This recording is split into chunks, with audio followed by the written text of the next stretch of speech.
Well, here we are a few days after horrific news about an ex-Calgary Flame and his brother.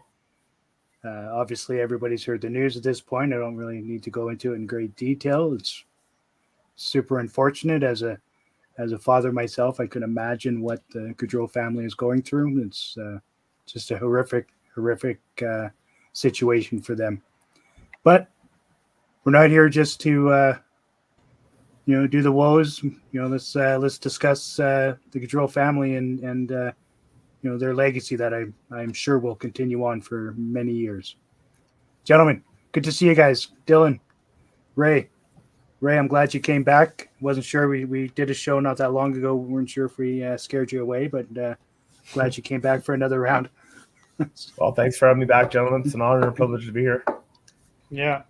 It's been a while since we've done a show, but and it's really unfortunate that this is the circumstance, but here we are. I'd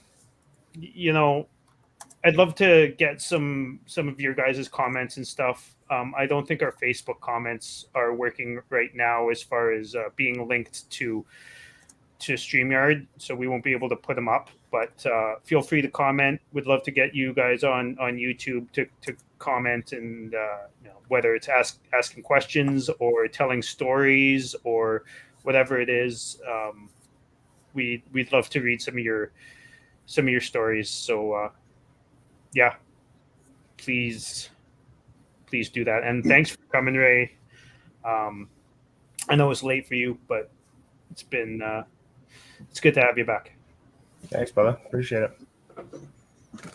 Late for him. It's late for me too. We're in the same city. I guess you guys have to work around the same time. At the same time too. So yeah. It's all good. Now I'm glad you're here. So, what was everybody's first reaction? Is it, I'm assuming you heard about it before the details were actually released. I know there was that one reporter that essentially broke the story and, unfortunately lost his job over it. I'm not entirely sure what the full details are there, but I was always told that that's their job, but that's okay. Yeah, it is weird that dude lost his job, but it's not. That's besides the point. When it comes to the topic at hand, in my opinion, anyways. I was actually in Canmore visiting my sister and her kids, and my family's there. My whole family pretty much is there right now. So I was visiting all of them, and just got the news kind of the day before, the night before, and I was like, I couldn't tell if it was real or not, because it wasn't really a legit source that was saying it. So I kind of just put my phone down and went to bed and waited till the next day to see if it was true. I messaged the group chat about it, but I didn't want to post anything online about it because I wasn't sure. And sure enough, woke up and felt pretty horrified when I woke up and saw the news. It was it's so unfortunate that two young men, 29, Mathew Gaudreau and Johnny Gaudreau, 31, I believe, lost their life in a senseless drunk driving accident. They were biking and got hit, as far as I know, from behind. It's just so it's so sad, and there's not much to say. I'd like to get into some stories about Gaudreau and maybe some good moments. But how did you find out, Ray? So I was laying in bed, and a good friend of mine, he sent me a message through Messenger, and I kind of opened it and I'm looking at it and I'm like, he's like, Johnny Gaudreau, so on and so forth, right? And I'm like, no, I'm like, this can't be a thing. So I went down the Twitter and the Reddit rabbit hole and every reputable news site that I could possibly follow to see if this was real, because at this point in time, I'm like, unless this gets confirmed, I'm going to have a really hard time going to sleep. Yep. So I managed, after about an hour and a half, to get to bed, whatever, get to work in the morning. I start pretty early. So I walk in, and my boss, who's a Flames fan, he hadn't even heard about it yet. So I mentioned it to him, and I'm like, hey, man, like, have you heard anything? He's like, no, whatever. And then I think it was about an hour later, about 6:30 in the morning. And yeah, he came over the radio and was like, yeah, no, it's been confirmed this morning. And I was in utter shock. I couldn't believe it. I was like, no, right? Like, so, but yeah, it was, it hit me pretty fast. Like it was pretty eye-opening pretty quick for me. So I was, but at least I guess I got some closure, I guess, to a certain extent, and I thought he was going to wake up. I thought it was going to be a joke. I thought it was, cruel as a joke as it would be. I thought, he's going to come out on social media. It's going to be, hey guys, no, I'm all right.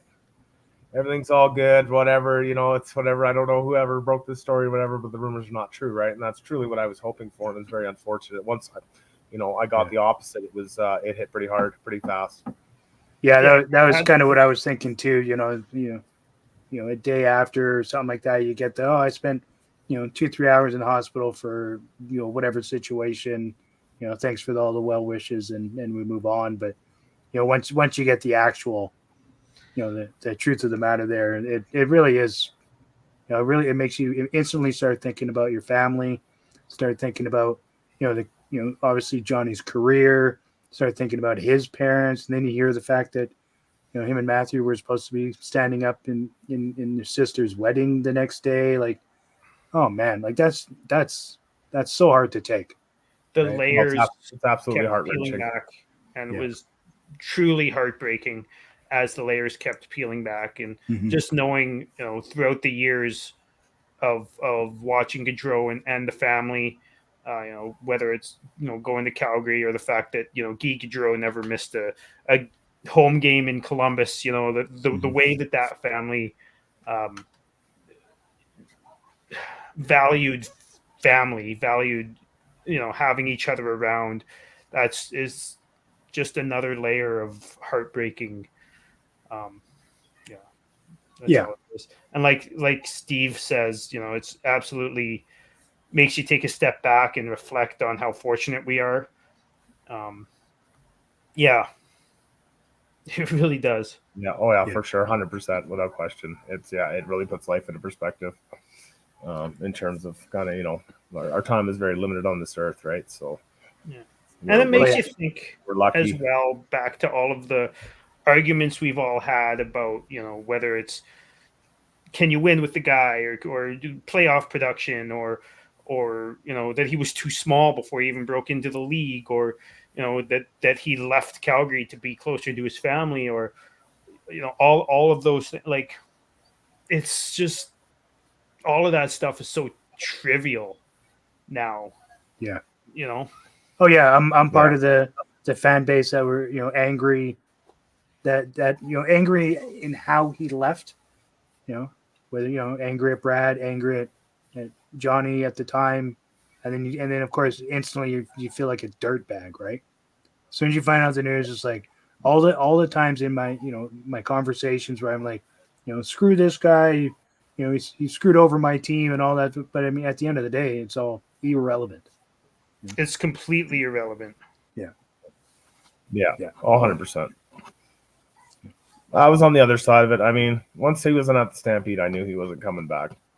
Right. And I mean, I'm sure he sees stuff online and stuff like that. And I'm sure a little bit of that probably influenced, because every year was something. Every year he wasn't doing something right. He wasn't doing this. He wasn't doing that. Right. And like you said, now it's just, it's so trivial. It's ridiculous. I always thought it was funny listening to certain fans say, he needs to be better in the playoffs like Mathew Tkachuk. And I'm like, he had better point per game production than Mathew Tkachuk in all the years he was in Calgary. Surely they know that, right? Yeah. Well, and he defied the odds, right? He defied the odds for his size, man. Guys like him aren't supposed to make it. You know what I mean? Honestly, like $1.50 in the league. Then nobody thought he was going to survive, but he did, right? And that just goes to show you exactly, the kind of player, the determination that he had, right? And everything that he does too, right? So. Yeah, $1.50 with extra weight in his jockstrap. Yeah. Oh, that was the story, right? He had pucks in there or something. Yeah, I can't remember. I don't know if it was him or his brother, but I just think that's really funny. Yeah, we'd love to get some stories or some favorite moments. Yeah, I know I saw it out there. in the comments. Just so you all know, the Facebook comments aren't linking to us. So if you hop into our YouTube and comment there, it'll pop up for us. Yeah. Kyle here is saying his rookie year was memorable for me because he really established himself quickly. Most memorable is Game 7 against Dallas. Brings tears to my eye every time I watch that goal. Me too, man. Like I remember I remember Chris telling me a story. That was the time you jumped and almost put a hole in your roof, right? Or in your ceiling. Not almost. Not almost. No, you actually did. Yeah. You don't get a bigger moment in a bigger stage than that situation. Yeah. That was the only time I ever actually teared up watching hockey, I think. There's many times I, felt emotional or whatever, but that was the only time I ever teared up. And I remember I just kind of hunched over on my couch, kind of half laying down, half not. And I had to take like 5 minutes just before I could actually like message anybody or talk to anybody right after Gaudreau scored that goal. And I had it all wrong because I thought that them making it further in the playoffs was going to keep the team together. Right. And that's why one of the reasons I was feeling a little emotional about it. And I was wrong, but I mean, I'll still remember that, right? I'll always it may have kept them together if it wasn't how the next round turned out. Yeah, and quite possibly. I mean, we know that it broke Markstrom. Yeah, it did, and yeah, it most certainly did, didn't it? You got to wonder if it actually broke. No. Go for it. I was gonna say, the Dallas game. Like I said, I remember I was actually at the game, so my wife got tickets for my birthday for us to go to that game. So we're sitting up in the press level, and we're watching the game, having a couple of beers, whatever. I may or may not have been intoxicated. Shocked. And I just remember sitting there looking at her as we're going in overtime, and I look over and I said, they just gotta shoot the puck. Yeah, just put it on net. I don't care where it comes from. Just put it on net. If they do it, they're gonna score. They got 60 plus shots already. Like one of these is bound to go in. And sure enough, man, the rebound came out. He was in, the Iserman position, I would guess you would call it. And he fired it, and it went in the top corner. And I jumped out of my seat. Now, mind you, I'm only 2 rows from the balcony, and I jumped forward to hug this guy, and I completely missed him, and I almost fell over the balcony, and this guy yanked me back. And a big hug, right? Because it was huge, man. It was probably the biggest goal I've ever seen. Yeah, live anyway. Yeah, it was live. definitely the biggest goal. I mean, I wasn't there live, but being that I for the 2004 run, I was actually listening on the radio because I didn't have a TV where I was. I was in a backcountry cottage near Longview with my dad. And I wasn't born yet in '89.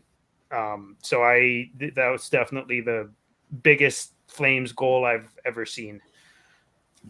Yeah, and when I tell you this, man, I don't know, Chris, I don't know if you were in the building, but that place, man, that building shook. I'm not shitting you. It was deafening. You could not hear the guy next to you. Everybody was up. I had to give my liver and my wallet a break after going to game 1 and 2 with Dylan of that same series. Oh, yeah, absolutely. That's right. And the funny thing is, insane. Neither of those games that we went to at the beginning of that series were even relatively exciting. Those were the dome was hopping, don't get me wrong, but those were a couple of boring games, other than the goalies, right? Yeah. Yeah, and I mean with Sutter at the helm there, I mean the boring games would be beneficial to the Calgary Flames, obviously, and that's why they were 1-1, right? Won the first, lost the second. Is that what it was? I believe so. Yeah, I remember. Yeah. You're right. The games themselves were kind of meh, but I mean, fun to be in the building, obviously, for first couple of games of the playoffs. The other funny part too is you heard everybody in the building cheer, and then all of a sudden you could hear the people outside, and it was the same thing. Like it was just you could just hear it come through.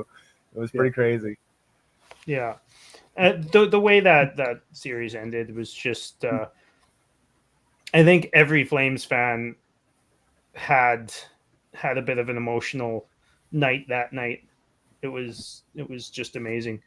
And Steve says his favorite memories of Johnny Gaudreau was the purple Gatorade line, which obviously was with Gaudreau, Monahan, and Lindholm. When they always they'd be scoring goals, and they totally went off that year, and they'd always be squirting Gatorade in each other's mouths, and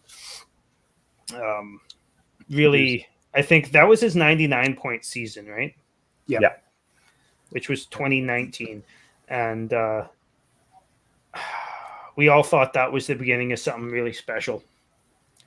Yeah, I mean, it could have been, right? Yeah, I remember that time too. I used to drink Gatorade back then fairly often, and the purple one was one of my go-tos, and it was kind of frustrating because it was always sold out everywhere you go.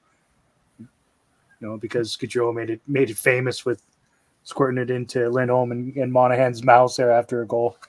It's those little celebrations, right? They kind of stick with you. It was pretty fun. Yeah, and also, that was pretty. Oh, sorry. Go ahead. It was really exciting to watch, the team gel not only on the ice, but also seemed like they were all getting along. And in 2019, it seemed like it was the start of, everyone was signed for a few more years and all that type of thing too, right? So, it was really exciting for everyone. That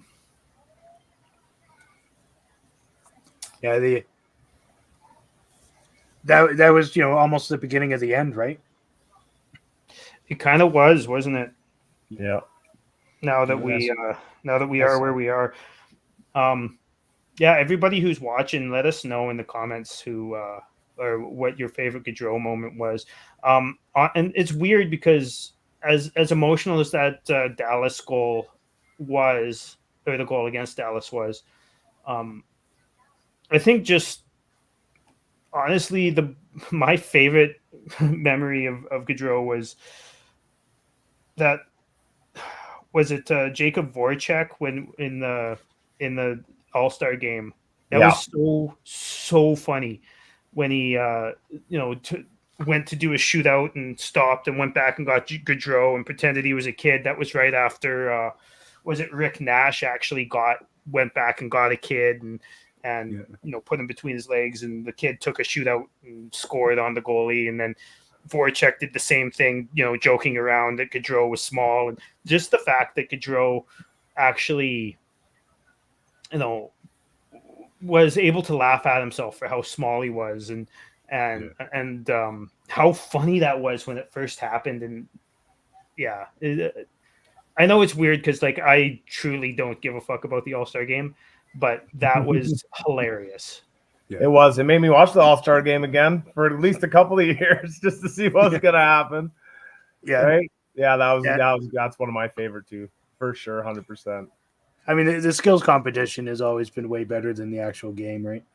In this game. Yeah. Absolutely. Yeah, he did have that ability to laugh at himself and just be fun, right? All the different videos, him and Monahan would do, like with the Flames Network or whatever, just weird behind the scenes stuff, and it was, you could tell that he was fun to be around.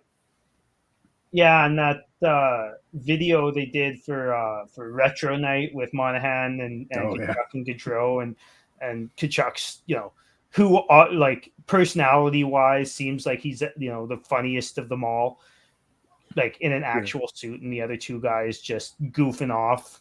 Right. That was pretty funny too. Yeah, or when they when they got him and Sean and Lance Boma got sat out a game because they showed up hungover after the Super Bowl or some bloody thing. Yeah, that's right. Idiots. And then I believe Johnny went off the next night, didn't he? Yeah. Yeah. Yeah. Yeah, I think you're right. Yeah. Yeah, who does that nowadays, right? Shows up hungover. Yeah. You don't see that in sports very often. You know what? No.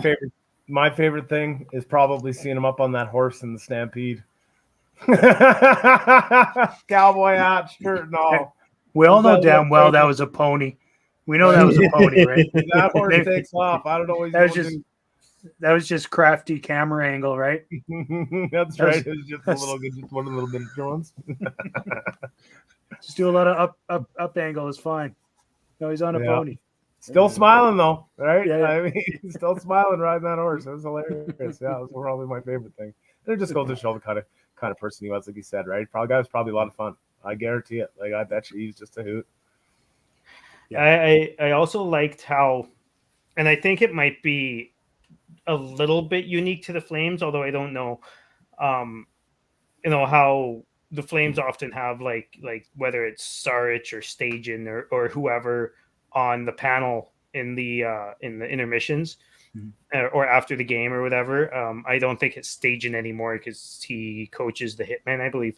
But when it was Stajan, I remember Johnny would do interviews with Stajan and just completely rip him for having stone hands all the time. Yeah. Oh man, it was funny. Yeah. Yeah. Yeah, his interviews were great. The obviously Guy became a bit of a legend here as well. I would imagine he didn't have to pay for too much when he was, if they were going for dinner and stuff like that. They were very well known in the Calgary area. Yeah.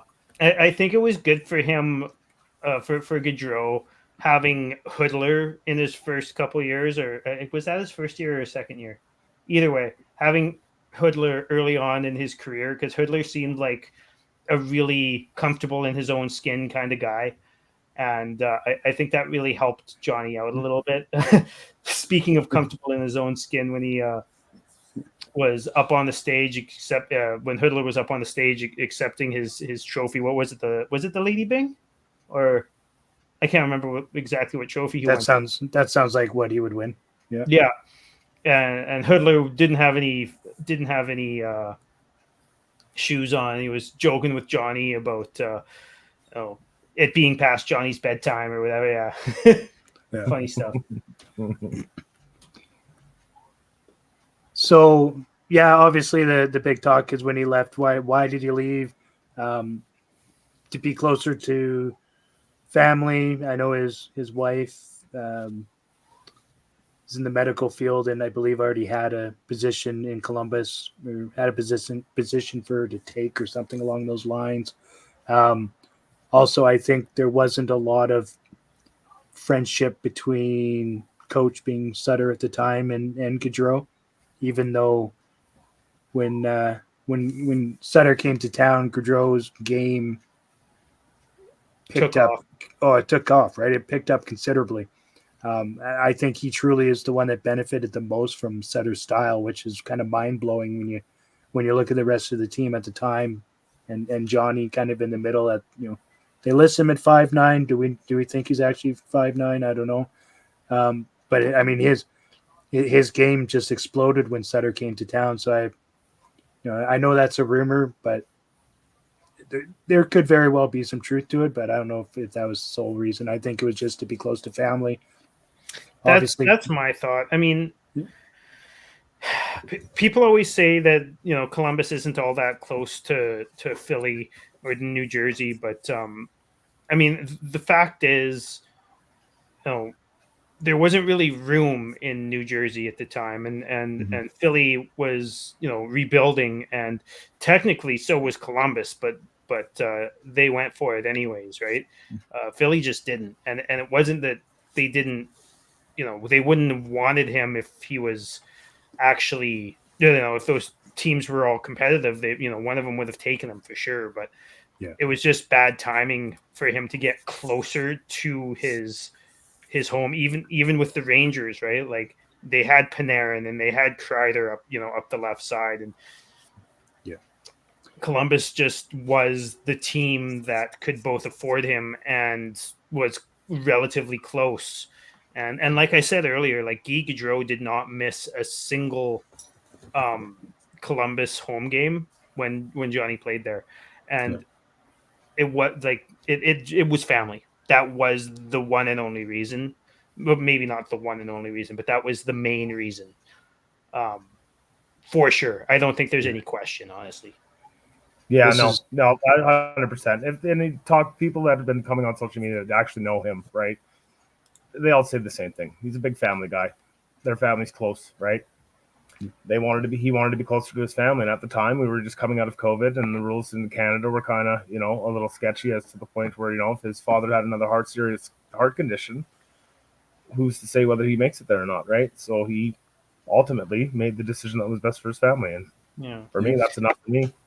And I think it was that playoff run when Guy Gaudreau first came back as well, first came back to Calgary. I think it may have been just before that playoff run. And it had been 2 years since he came to Calgary to watch Johnny play. And that's big for that family, right? The family community thing is just huge for them. So. Yeah, no, that's true, right? I do like this question because I think, obviously they were super tight. He signed to play with one of his best friends again. The storyline there was going to be brilliant, right? Absolutely. Sean is a very quiet individual. He doesn't do a lot online, at least social media wise, with his actual name or whatever the case may be. So I haven't seen an interview or heard anything that he said or talked about yet. I'm sure he's going to have that mic slammed in his face in a couple of weeks once they start heading to Columbus to start the preseason. Yeah, I've thought a couple times, it's weird that we haven't heard from Monahan, but then the more you think about it, it's really not weird. No, you don't hear from him. No. Didn't somebody on the Flames create a fake Twitter account for him? Yeah, the Boring Sean yes. Monahan. Yes, that tells you exactly how much that guy's on social media. You know what I mean? I think it was Chris Butler. There you go. Yeah, exactly. Yeah, it was. That's it. He's not a social media guy, right? So yeah, exactly. And that's right. I forgot that was Chris Butler. Yeah, I forgot. That's amazing. Yeah. I'll bet you totally forgot about Chris Butler. Yeah, I did. That's likely why. I just knew about the fake Twitter account. Yeah, that is likely why. What else do we got here? We'd love to get some more people in here commenting and telling us some stories about Gaudreau. You're damn right, Kyle. Any actual personal ones too? That was the one, right? Where they've made memes where they've changed his hair to fire, and that facial expression has been on every highlight video from Gaudreau since that time. Yeah, that was a huge goal. Yeah. That celebration was cool. And if you think about it, Johnny Gaudreau, he's been a part of, if not the main character in some of the biggest, if not the biggest,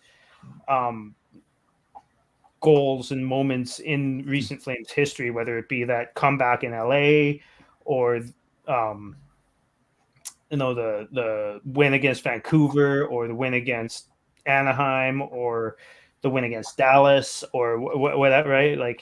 Most of the really big moments in the last 10, 15 years of Flames has been Johnny Gaudreau.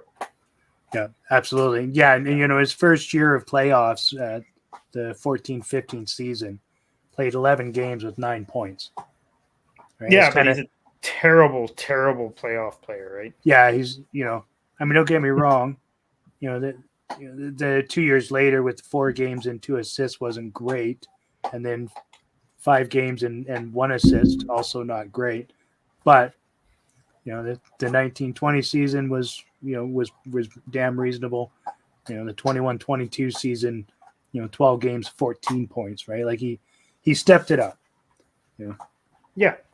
as he matured and got into his prime, he started playing even in the playoffs like a really, really good hockey player, right? Yeah, absolutely.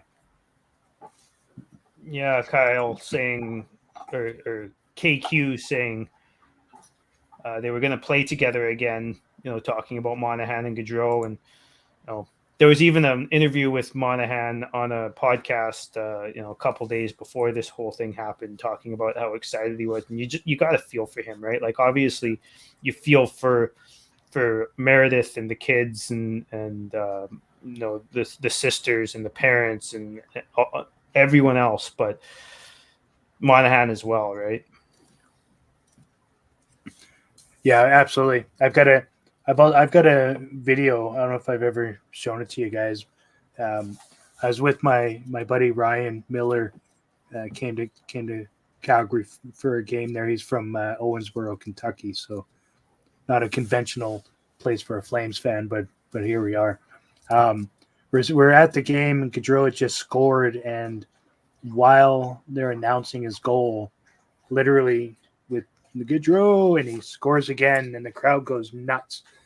I think he ended up at 74th all time for fastest back-to-back goals from a single player at 10 seconds. Wow, it's crazy that's 74th, right? I agree, and just the fact that my buddy got it on recording was amazing, right? Because you don't really even I've never seen a report on it, but just the way the crowd and everybody jumped up because the goal just happened again, and it was pretty cool. And of course my buddy sent that to me the day after hearing about Johnny, and so I sat there with freaking goosebumps on my arm and my choked up in my throat, like just those moments, right? Because he was part of those like really, really exciting moments in the. Just so you guys know, I'm gonna got a new puppy named Nova, the cutest little puppy. But you're killing me, dude. There she is. Yeah. All right. Yes, Pepe. It is true that Johnny's brother's wife was pregnant. There's a GoFundMe set up for them. I think it's up at like $600,000 or something right now. I don't think they're going to be hurting, but in case you wanted to go donate to that, yes, I think that's their first kid. I know Johnny and Meredith had 2 kids. One of them was fairly fresh. So sad. So sad. What else do we have? Yeah, here? definitely breaks your heart. That's for sure. The interview after the game where Johnny got his 100th point with his mom and dad was really, really cool. They were almost play fighting in the background of the Flames TV desk there. That was kind of really cute. Yeah. I saw that comment from Kyle, and I was trying to remember that interview, but yeah, as soon as you said that, you're right. I remember that now. Yeah. I know lots of people. I'm curious what everybody has to say. I know it's way too early to really think about this, but I'm curious what you guys all have to say about what the Flames should do in honor of Gaudreau. Again, it's very, very early. Personally, my idea is to in the new building. I think they have a pretty unique opportunity. It's an unfortunate opportunity, but it's a unique and interesting opportunity, I think, to honor the way that Gaudreau and his family value family, is to name the community rink that's going to be in, or I believe just outside the building after, whether it's Mathew and Johnny or the Gaudreau family. I think that would be really neat, and maybe have a little display of Gaudreau related things, maybe a Mathew Gaudreau Boston College jersey or something like that, and then some Johnny Gaudreau stuff or whatever. Yeah, I say put up both Boston College jerseys. That would be really cool too. Yeah, I know. Something interesting I heard today actually is that because I know a lot of people want to retire Johnny's number. When Johnny was leaving college to come to Calgary. From what I understand, they wanted to retire his number in Boston College, and he told them not to. That's really? interesting. Yeah. So I'm curious if how he would feel about retiring his number in Calgary. But and Pepe says, a statue in the new building. I think that would be really cool too. Or outside the new building. Oh, like he left in the last couple of years of his career, of his life, unfortunately. But I do think that he's solidified himself as a Flames great, and I don't think that's just recency bias talking. I think that he pretty much carried an entire era of Flames hockey on his back. And I do think that's worth honoring. Yeah, 100%. Well, he's fifth all time, right? If I'm correct. He's what? Sorry, fifth. Yeah, for the organization, and all the four guys ahead of him are their jerseys are in the rafters. So I mean, I don't know. Like you said, I don't know if they retire the jersey based purely on that. If that Boston College thing is true, right? I don't think that's something that's going to happen. And I think somebody said earlier they don't do the Forever a Flame thing again, but anymore, no. Which is good. And but I think they should retire all of the jerseys that are Forever a Flame, and I think that if there is a program called Forever a Flame, that should be reserved for somebody like Johnny Gaudreau and Chris Simon and things like unfortunate circumstances like that. Yeah, and I actually kind of floated this idea earlier, and I'm sure they have the same thing in the NHL. I know the NFL has the what is it, Chris? The Walter Payton Man of the Year award or something. Oh, yeah, right. Right. I don't know if actually the NHL actually has something like that, but I think that if they were going to introduce an award like that, I think that they need the Devin Bealey Award. Yeah. What is that? That's something that we have in our league. So in our softball league, we had I don't know how it seems like forever ago now, but one of our friends unfortunately passed away in a tragic car accident, and he was one of those people, right? Like good guy, community, fun to be around, like and especially on the ball diamond, right? He just exemplified kind of what we would expect players to be in that league, essentially how they would carry themselves and represent themselves, because they're representing our softball league, right? And so we named an award after him. So every year, Last Call gives it out, and it's an award that is voted on by the peers of the teams, essentially.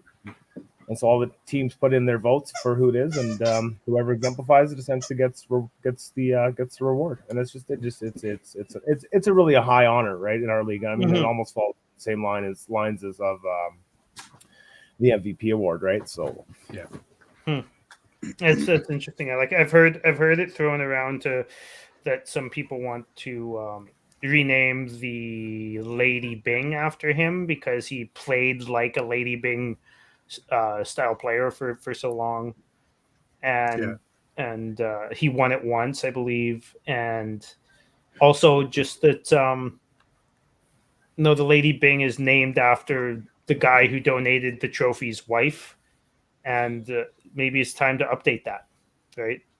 I like Kyle's idea here for honoring Gaudreau. Paint 13 behind both nets for the season, and maybe have a patch on the jerseys. I think Kyle and I talked the other day, and I like his idea of the patches, whether it be on the jersey or helmet decal or something. I'm sure they're going to do something like that. There's going to be a bunch of stuff.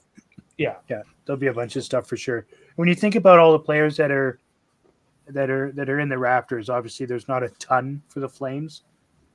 But I mean, everybody that's up there, Johnny is literally the person behind them in points for a Flames player, right? Let's see if I can do it. It's Iginla, McInnes, McDonald, and Fleury. No, Fleury's again, no. I mean Fleury's second all time for points. Yeah.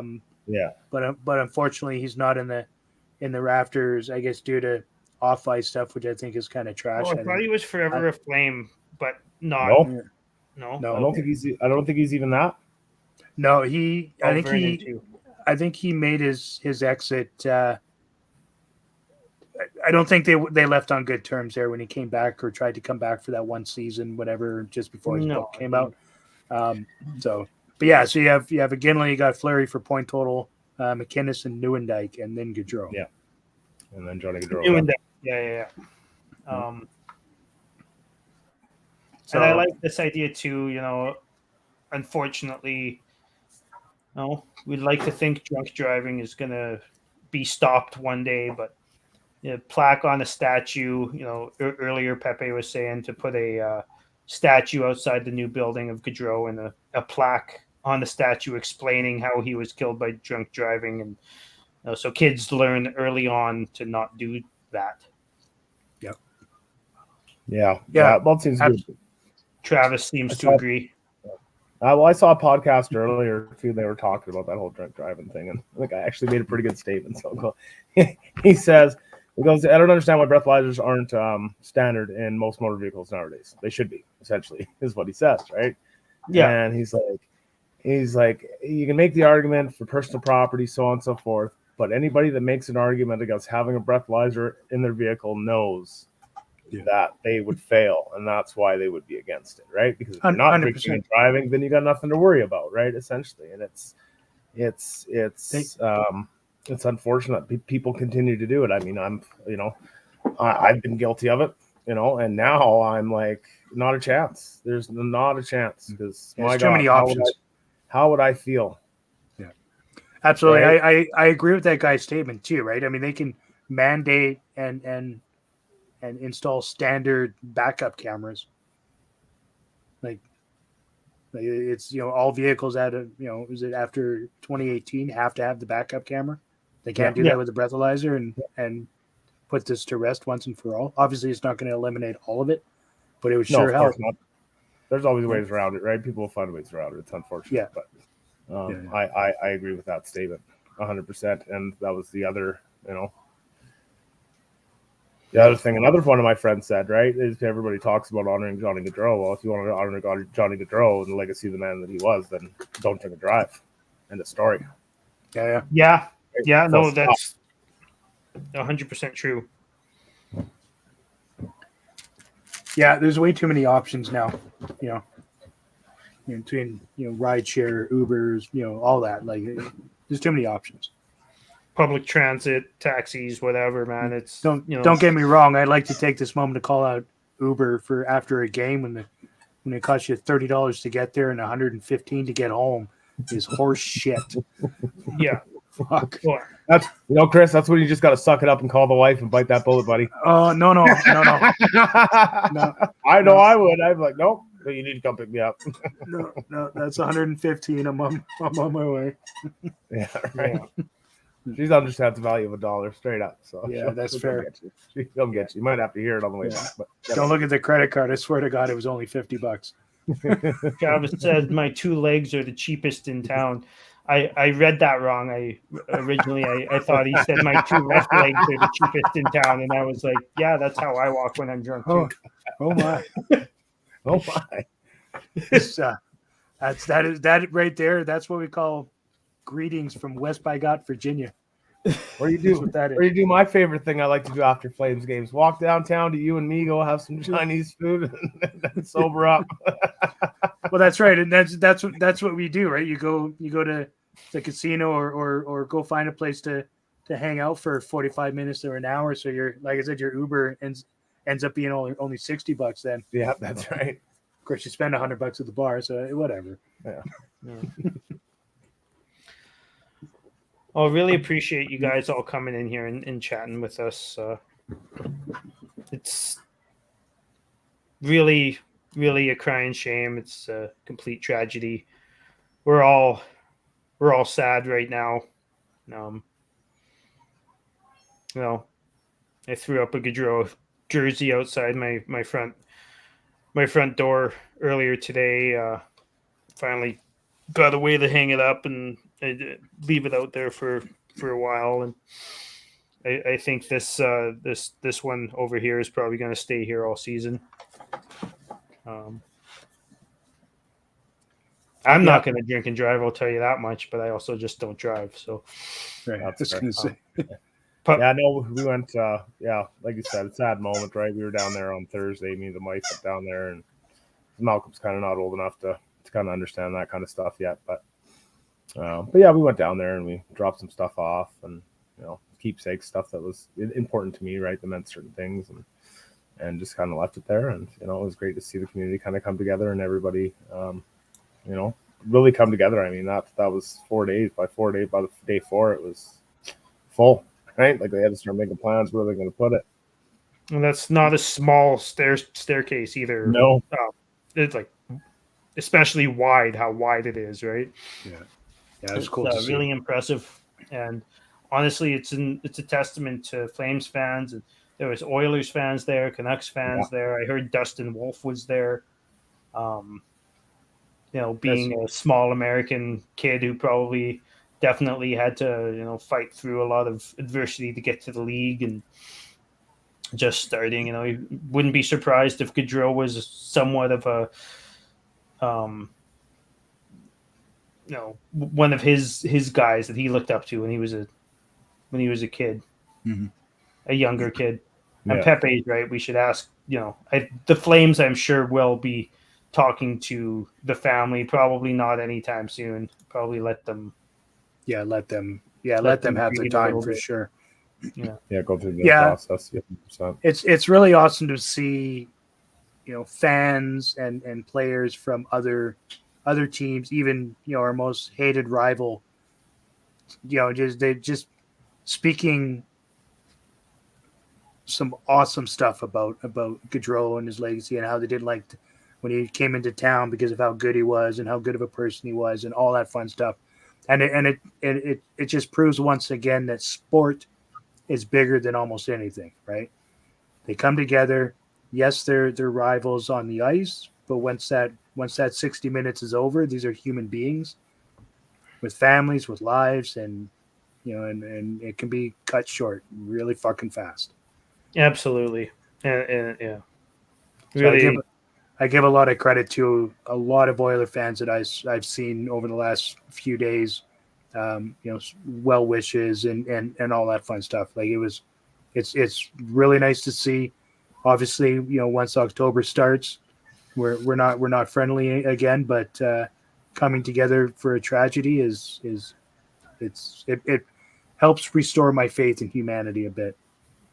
Yeah, absolutely, especially knowing how heated things get during the game and after the game and all that type of stuff, against the Oilers and honestly, yeah, no, man. That's for sure. They were great. It's been seeing all the pictures online and people going down there and paying their respects, like you said, right?